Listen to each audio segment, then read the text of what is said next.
video na ipinakita na yung nabanggit na pangalan na artista na si Maricel Soriano at then Senador Marcos Jr. Wala pa po ba sa inyo yung mga litrato at saka yung kopya ng affidavit?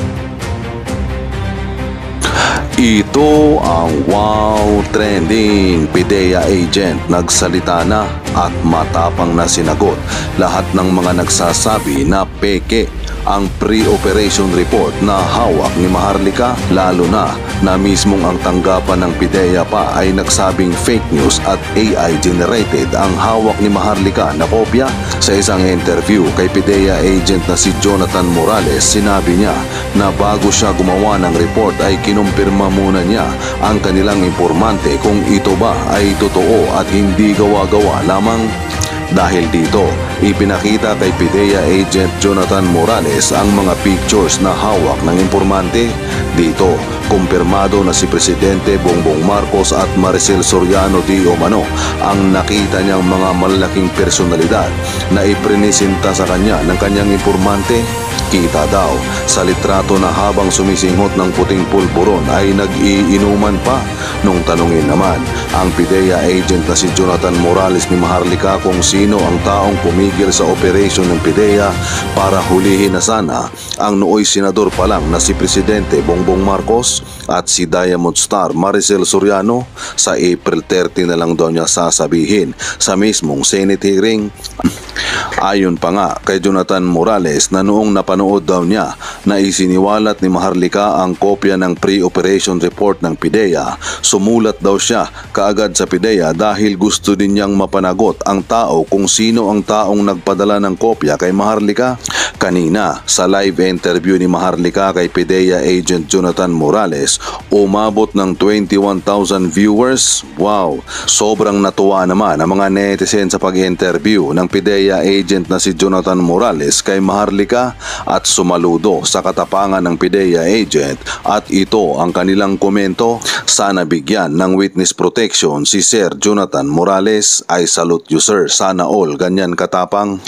Thank you po Sir GM and Madam Maharlika for this huge revelation on how narco politics headed by BBM going on now. Please Madam Maharlika, pagibigyan ng proteksyon si Sir GM and his family by contacting your police friends sa Pinas.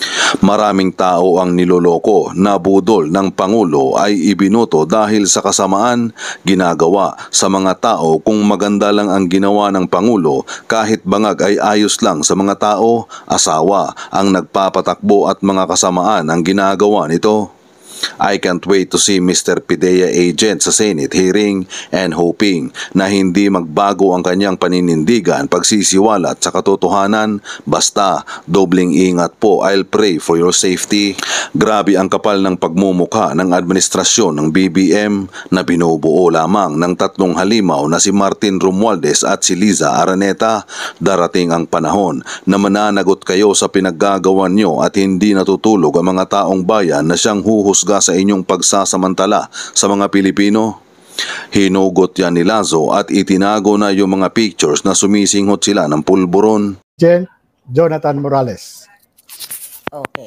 Sir, gusto ko lang i-identify nyo itong pirma ninyo sa dokumentong hawak ko. Kung nakikita po niya, yan po ba ay pirma nyo, Mr. Jonathan? Opo, pangalan ko po yan at pirma ko. Okay. So bago niyo po sagutin itong mga dokumentong ito, for sure excited ang mga Pilipino, nakilalanin muna kayo. Kayo po ay dating PIDEA agent. Kailan po kayo nagsimulang magtrabaho sa PIDEA, or kung dati ba kayong pulis, pakibigyan mo niyo po kami ng background ninyo, sir. Dati po akong pulis. At ako ay na-recruit sa Philippine Drug Enforcement Agency ni dating PIDEA Director General Junicio Santiago noong 2009. Okay, 2009. So nagsimula kayo sa PIDEA 2009. Okay.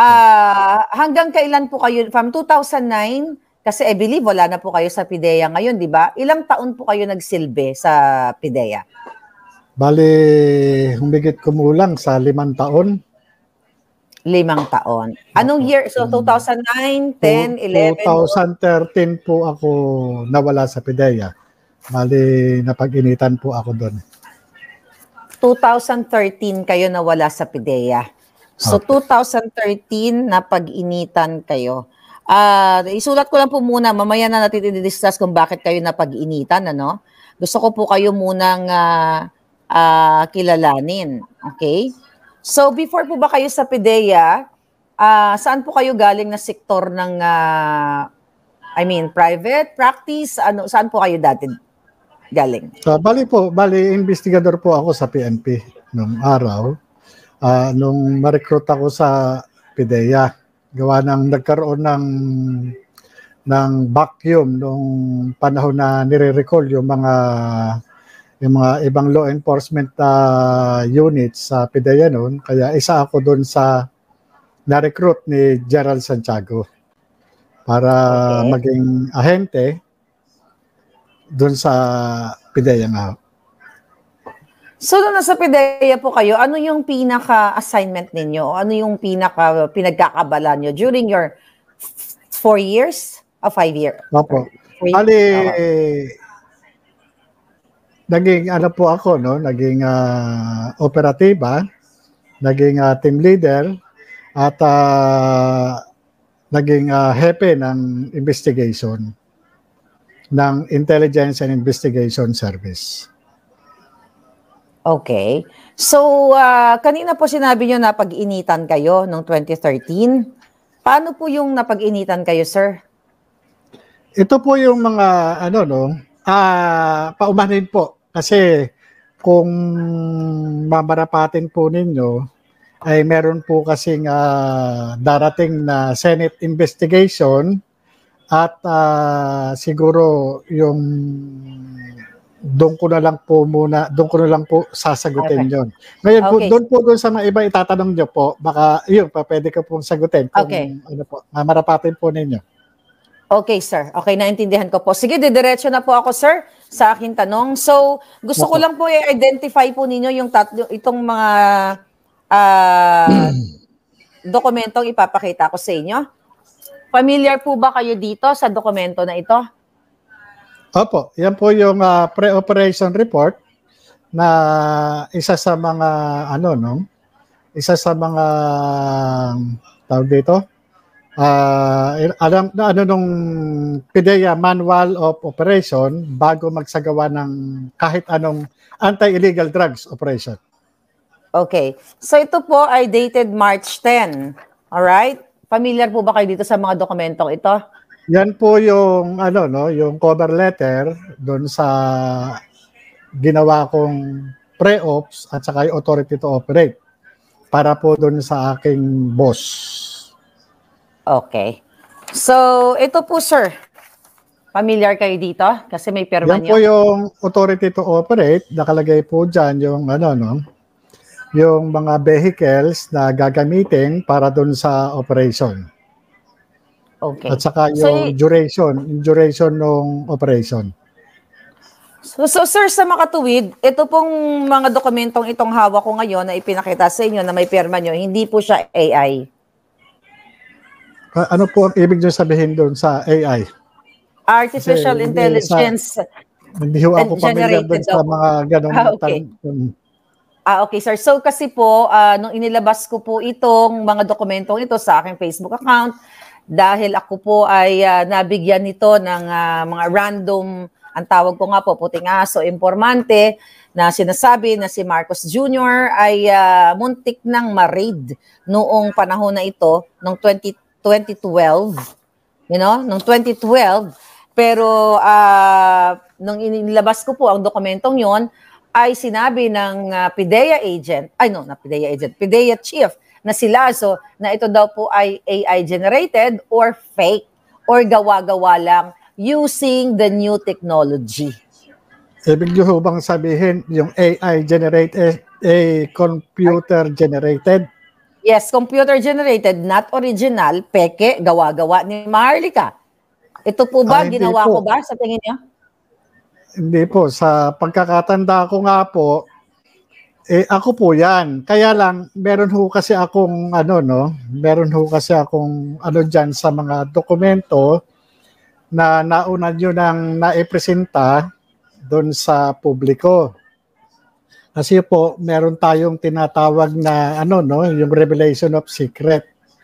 Kaya ako sumulat doon sa Philippine Drug Enforcement Agency at sinulatan ko si Director General Moro Lasso patungkol po doon sa declassification ng mga classified information na naandyan sa mga dokumento na yan. Ito Yes, pong, sir. yan pong mga dokumento nyo na yan, pagpaumanhin po ninyo, yan po hindi po para sa sa publiko.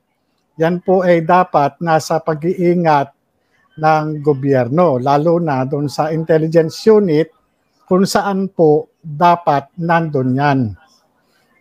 Okay. Yan po, ganun po yun. Kaya nga sumulat po ako para papanagutin yung mga taong nasa likod ng pagpapakalat yan at para na rin po maiwasan, maulit yung mga ganyang kahalintulad na Ngayon po, dahil nga ganun yung kagrabe yung nailabas, yung na yan, Ngayon, ang po ng aking sulat ay magkaroon ng accountability.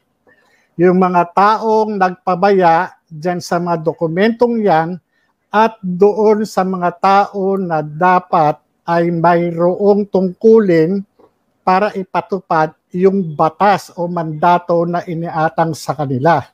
Patungkol po dyan doon sa mga taong nandyan po bilang subject ng operation ng PIDEA. Okay. Sir, bago po tayo dun sa letter ninyo sa kay Lasso, sa Senado at sa Presidente, gusto ko lang pong isa-isahin itong mga dokumento na ito. Dito sa cover letter, sir, kasi napansin din po ng netizen ito, kaya pinagdudahan din nila na ito daw ay AI generated. Unang-una po dito, ang address ay magkaiba. Alright? Dito sa pre-operation letter, mapunta muna tayo sa memorandum, yung cover letter na sinasabi ninyo. So, nakalagay dito for Director IIS. Ano pong ba ibig sabihin ng IIS? Remind me. Investigation? Intelligence Investigation Service po. Okay, intelligence. Okay, that's good.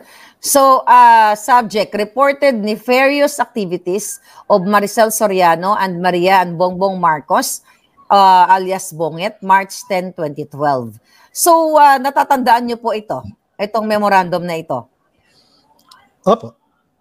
Okay. Sabi dito sa cover letter, this has reference to the reported nefarious activities of Maricel Soriano and or alias Maria of Unit 46C, Rizal Tower Building, Rockwell Barangay Poblacion, Makati City, and Bongbong Marcos alias Bonget with unknown address.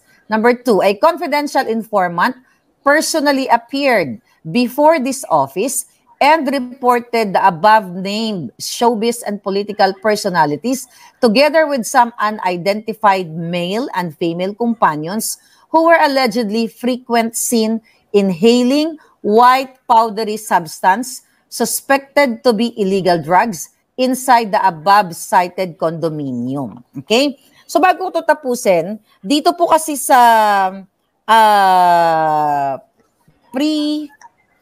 pre-operation report, ang nakalagay po kasi na address dito ay 4C. So dito sa cover is 46C. Ano po ba talaga ang tamang address? 46C. So ito po ay typographical lang dito sa pre-operation report. Nangyayari naman po yan. Okay. Alright. So ituloy ko dito, sir. Yung dito sa cover letter, yung memorandum nga. Number 3, nakalagay dito, recommendation approval of the attached pre-operation report / authority to operate, to conduct casing and surveillance, to verify the veracity of this report for their possible apprehension if warranted. Okay, sir. Then nakapirma po kayo dito. So sa makatuwid, hindi po siya AI.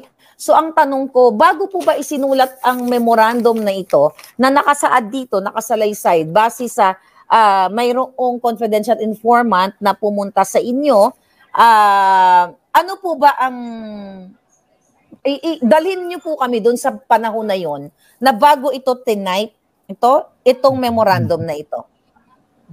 Ano po ang nangyari bago kayo nag-create nitong memorandum na ito?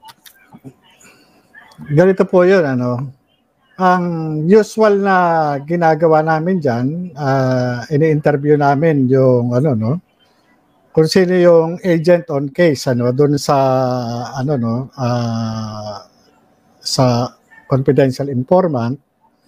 Sa kaso niyan, sa pagkakatanda ko, ay kinunan ko ito ng ng deposition of witness.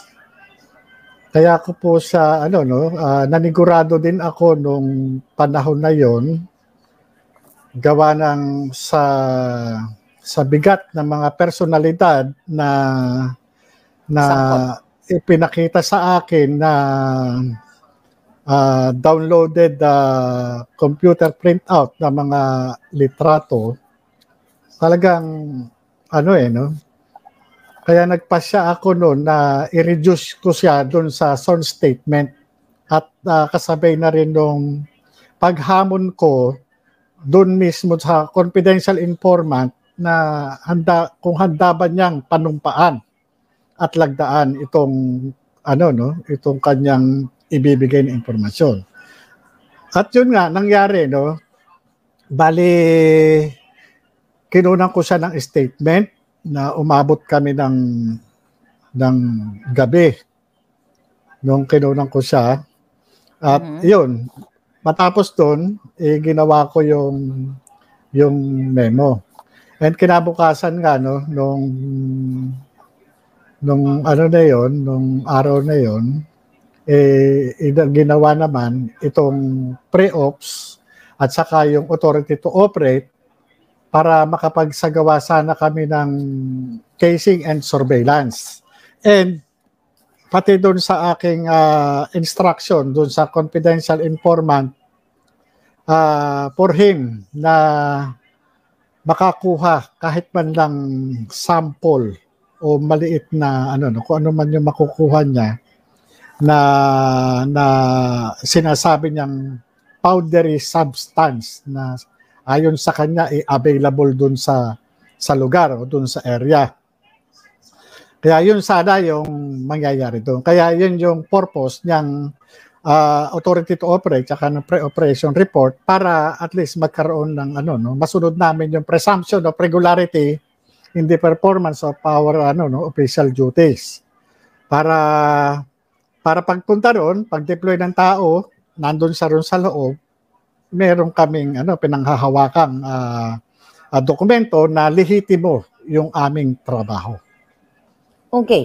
So, nung pumunta po yung informante sa inyo, syempre bilang isang PIDEA agent, hindi naman kayo basta-basta nagpapaniwala na, si ganito, si ganyan, nakita ko, na walang sapat na ebidensya. Nabanggit nyo kanina pictures. Meron po ba kayong natatandaang mga litrato o video na ipinakita na yung nabanggit na pangalan na artista na si Maricel Soriano at then Senador Marcos Jr., meron po bang ipinakita sa inyo ang confidential informant na pictures na naka-attach dito sa mga dokumentong ito na supposedly nasa nakatago sa PIDEA, PIDEA office? Wala pa po ba sa inyo yung mga litrato at saka yung kopya ng affidavit?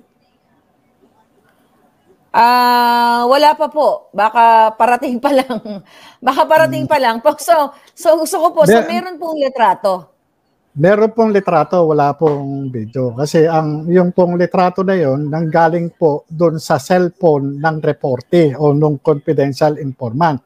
At doon nga po, kaya isa po doon sa naging motivation ng inyong lingkod para itong trabaho na ito ay idokumento, doon pa lang initially na-convince na ako na maaaring ay totoo yung report. Kaya nga doon pa lang sa litrato, no, iba't ibang pagkakataon at iba't ibang okasyon na anak nung makita ko yung litrato, yun pa rin. Pero sa kabilang banda, nung ipakita niya yung litrato, isa-isa ko talagang tinanong yung confidential informant during nung pagkuha ko ng kanyang testimonya. Pina-identify ko kung sino ito, sino ito, sino ito. Meron siyang nakilala, meron siyang hindi kilala, o meron siyang hindi pinangalanan. Katunayan, yung iba ron talagang nilagyan pa niya ng pentel pen yung mga muka para yung kumbaga sa ano, no, iniingatan niya yung yung identity. Pero doon sa mga meron siyang mga nakilala at hindi ko muna i-reveal sa inyo kung sino-sino yung mga personalidad na naandoon. Pero sigurado po kayo sa pagkakatanda ninyo na nandoon sa litratong na naka-file, na i-file ninyo sa PIDEA ang mukha ni Maricel Soriano at ni Bongbong Marcos? Opo. Nandoon. Nandun. Natatandaan niyo po ba kung mga ilang pictures yun?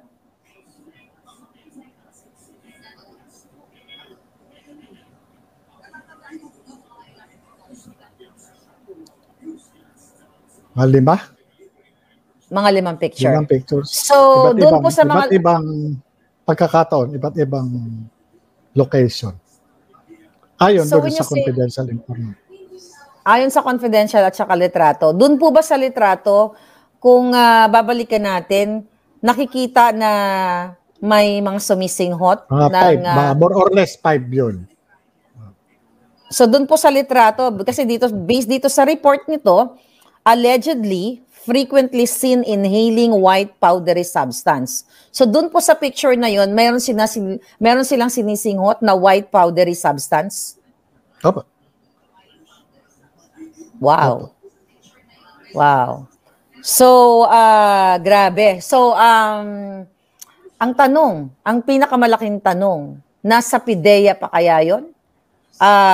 Kasi supposedly, nandun Doon ko po iniwan yun kasi nung ito kaso po na ito, no, itinrato ko, ano lang naman para siyang ordinaryo, no. Marami na rin kami nahawakan na malalaking kaso, no. Pag hindi natutuloy, diyan lang. Andiyan yung nakapile yan diyan sa sa investigation division.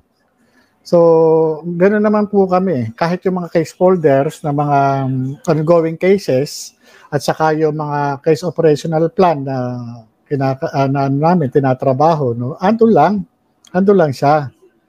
Hindi naman kumbaga sa andun lang 'yon. Kaya ako talagang tiwala ako na andun. Kaya nagulat talaga ako nung mapunta sa inyo mapunta sa inyo. Yun yung isa ron sa sabi ko, parang may mali talaga, hindi po pwede. Kaya nga, ang sumulat ako, parang may managot. May managot dun sa mga nagko-custody nitong mga classified information na ito. Kasi, siyempre, yun may mga ongoing targets kasi. At saka, makakapahamak ng buhay ng ahente o ng sino mang inosente. Pero yes, naintindihan ko po kayo. Pero siguro dahil sa sobrang galit na rin siguro ng mga taga-PIDEA mismo sa loob dahil sa malupit na nararanasan nila ngayon sa panahon ni gobyerno ni